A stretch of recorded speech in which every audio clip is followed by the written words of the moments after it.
सोबत सध्या कायदेतज्ञ ॲडव्होकेट असीम सरोदे आहेत फोन लाईनवरनं। असीमजी, आपलं स्वागत लोकशाही मराठीमध्ये। आता प्रशांत कोरटकर तेलंगणामध्ये सापडल्याची माहिती सूत्रांकडून मिळतेय, आपली या संदर्भातली पहिली प्रतिक्रिया। उशिरा का होईना प्रशांत कोरटकर सारख्या गुन्हेगारी प्रवृत्तीच्या बेताल वक्तव्य करणाऱ्या माणसाला अटक झालेली ही चांगली गोष्ट आहे। लोक लाजे खातर का होईना पोलिसांनी ही केली, त्यांना करावी लागली। महाराष्ट्रातल्या संपूर्ण जनतेच्या भावना आणि दबाव याचा विचार करून सरकारने आता प्रशांत कोरटकरला अटक केलेली आहे असं मला वाटते। प्रशांत कोरटकर ही एक प्रवृत्ती आहे आणि त्या संदर्भात बेताल वक्तव्य करणाऱ्यांचा आपल्या मनात राग किंवा चीड आली पाहिजे आणि त्याबद्दल कायमस्वरूपी उपाययोजना कशा होतील हे पाहिलं पाहिजे।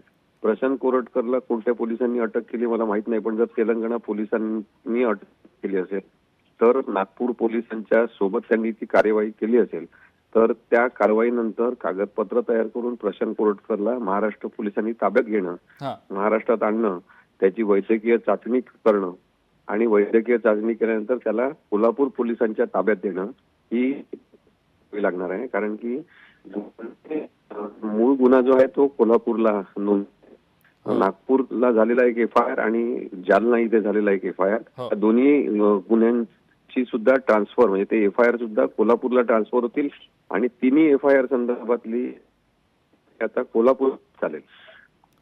हो, पण असीमजी, कोल्हापूर पोलीस नागपूरला गेले होते शोधासाठी। नागपूर पोलीस तर शोधत होतेच, मात्र तब्बल महिनाभर प्रशांत कोरटकर सापडत नव्हता असं बोललं देखील जात होतं की तो देशाबाहेर गेलाय पळून आणि त्यानंतर पासपोर्ट त्याच्या पत्नीनं पोलीस स्टेशनमध्ये जमा केला। या सगळ्या घडामोडी घडत असताना पोलिसांच्या कार्यक्षमतेवर फार प्रश्नचिन्ह उपस्थित केली जात होती, आपली या संदर्भातली प्रतिक्रिया?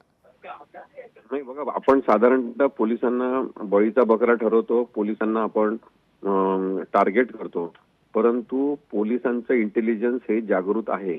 पोलिसांचं इंटेलिजन्स हे दाबलं जाते, चिरडलं जाते आणि पायाखाली घेतलं जाते राजकीय लोकांतर्फे। त्यामुळे राजकीय लोक जे आहेत ते पोलिसांचा जो वापर आणि गैरवापर करतात त्याबद्दल मुख्यतः आपण बोललं पाहिजे। मला हे मुळीच पटत नाही की पोलिसांचं इंटेलिजन्स कमजोर होतं किंवा पोलिसांनी मुद्दामून त्याला सोडलं।